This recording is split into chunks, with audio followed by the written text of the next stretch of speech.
Hi, my name is April Kirkwood. I am a therapist, and today we are talking about love relationships.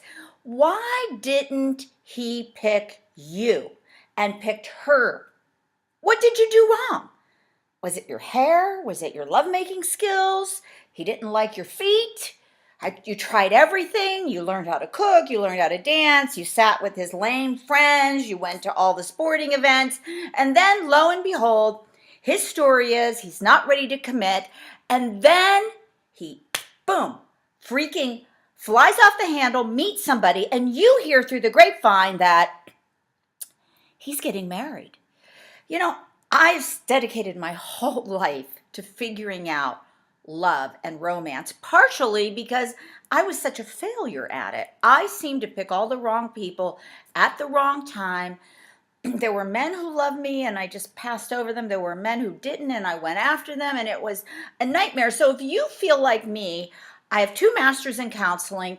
I've been a guidance counselor all my life. I guess you could kind of consider me the guidance counselor of love. Things you always wanted to ask your mom, your dad, or your guidance counselor, but never had the cooliones to do so. Well, you can right now. This is ageless information. In fact, I wish I would have known it sooner, because now I'm a little old and, well, it's hard out there. Love is hard to find. I admit it. So this is what you're going to do.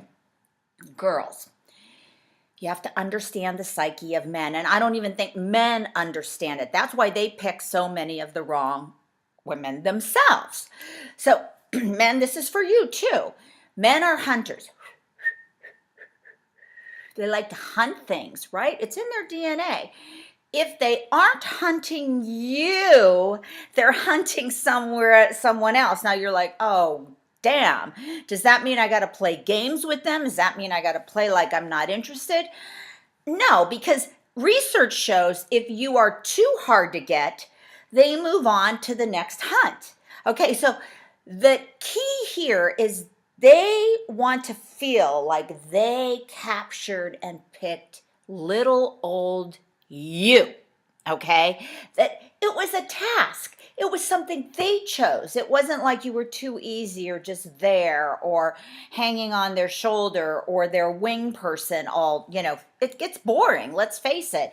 And this is just the beginning. Now, men, a word of warning. Now, you know this.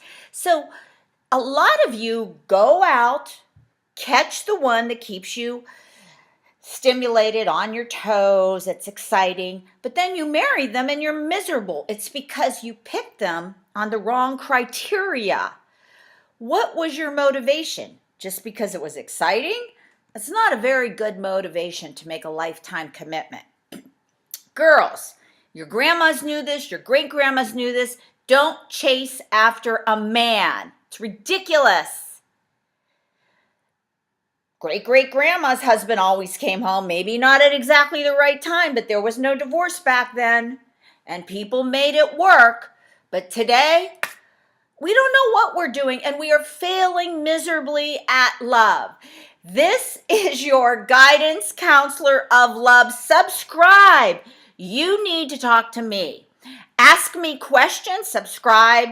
April Kirkwood. I am an LPC. I am a licensed guidance counselor, and I love you and I love kids. Guys, go out and get your love, the right kind of love for the right reasons.